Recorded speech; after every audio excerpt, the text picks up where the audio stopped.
শোনো শোনো সবাই একটা মজার কথা শোনো। ব্যাপারখানা রহস্যময়, সন্দেহ নেই কোনো। বাংলাদেশের ঘরে ঘরে সকল ছেলে মেয়ে হঠাৎ এমন ক্ষিপ্ল কেন সাহেব হতেছে? বাঙালি বাপ মায়ের শিশু যখন গেল স্কুলে, অন্য ভাষার চাপে নিজের ভাষায় গেল ভুলে। ইংরেজি আর হিন্দি জানে, জানে না কেউ বাংলা। শিক্ষিত কি বলে এদের?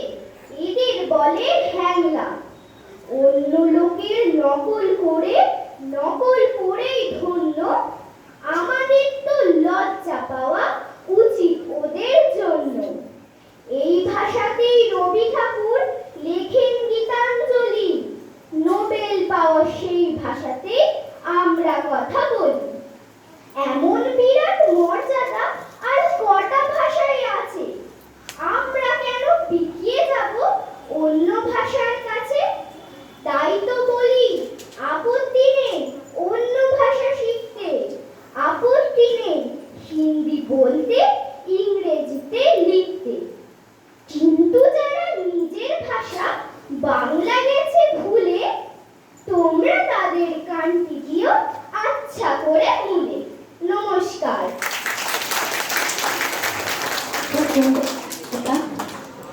ঐশী আমাদের খুব সুন্দর পরিবেশনা